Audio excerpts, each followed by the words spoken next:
parler un petit peu habituation, jeu de l'amitié et plus particulièrement l'acceptation du stick donc dans le travail sur le cercle à la longe.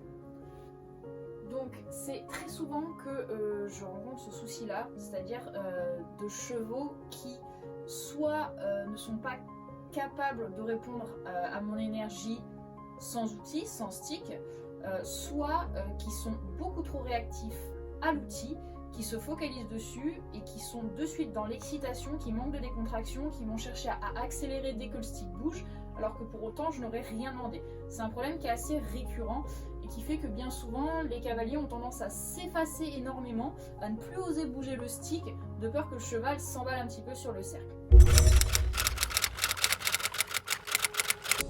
L'habituation, donc le travail en jeu de l'amitié avec le stick en l'occurrence, va vraiment servir à renforcer la confiance que le cheval va avoir en nous.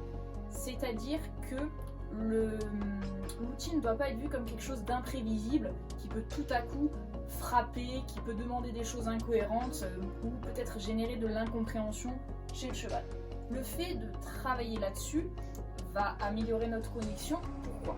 Parce qu'on va chercher à déconnecter le cheval de l'outil, mais du coup par la même occasion à le reconnecter à notre corps, ce qui fait qu'il va être beaucoup plus réactif ensuite à nos demandes, donc corporelles, dans l'attitude, dans l'énergie, et comprendre que le stick est uniquement un prolongement de ces demandes, de cette énergie, et non pas quelque chose qui peut demander, provoquer, être censé provoquer des réactions tout seul de manière isolée si le corps ne demande pas. Donc l'association de cette confiance qu'on aura réussi à gagner et de cette connexion qu'on aura générée, c'est ce qui va nous amener au contrôle finalement, puisque le cheval sera capable d'être décontracté, d'être à l'écoute de nos demandes et de déconnecter un petit peu de l'environnement extérieur et de l'outil si avant il pouvait générer des fuites.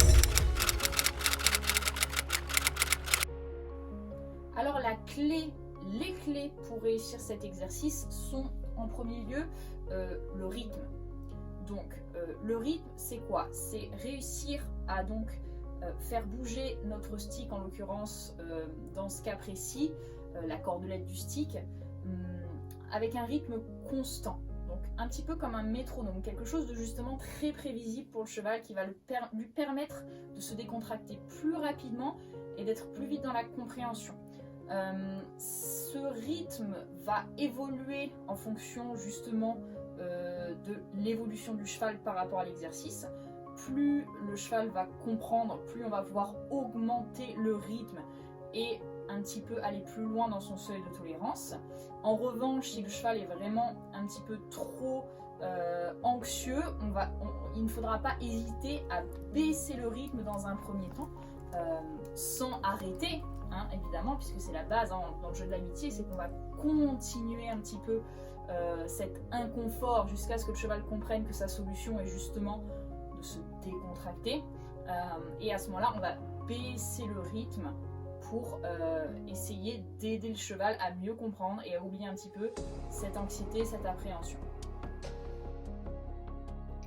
Alors ici avec Master, un jeune pur sang réformé des courses, on va pouvoir observer qu'il gagne assez vite en réactivité. Donc là comme vous pouvez le voir, il fait bien la différence entre le moment où je bouge mon stick et que je ne demande rien, puis j'arrête et je demande de partir au trot uniquement avec mon attitude corporelle.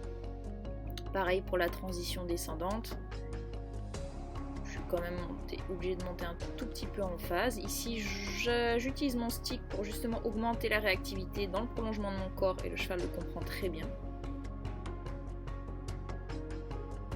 Donc j'alterne beaucoup de moments où je demande des choses, des moments où je ne demande rien. Ici à nouveau, je redemande le départ au trot.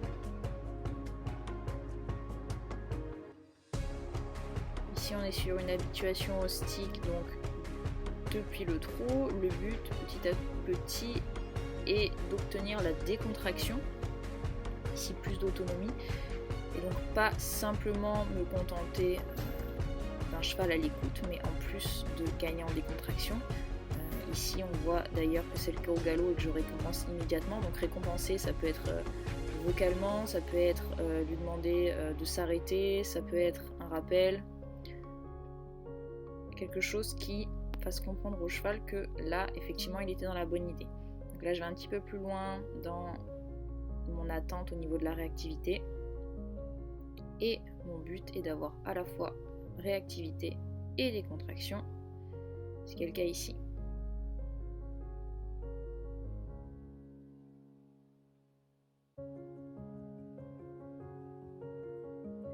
À nouveau, le cheval me montre qu'il est vraiment dans l'idée de se détendre, donc je récompense bien volontiers. Merci d'avoir regardé cette vidéo. J'ai essayé d'être le plus concise possible sur le sujet pour ne pas perdre votre attention. N'hésitez pas à liker, à partager, à me donner votre avis, à me poser vos questions s'il y a des choses que j'ai oubliées ou pour lesquelles vous aimeriez avoir des précisions. Également, n'hésitez pas à me faire part de sujets qui pourraient vous intéresser et que je pourrais notamment traiter en vidéo, donc sur des sujets théoriques, des sujets plus pratiques. Et également, si vous avez travaillé un petit peu sur ce type d'exercice, vous pouvez m'envoyer vos vidéos, vos ressentis, me dire ce qui a marché, ce qui n'a pas fonctionné.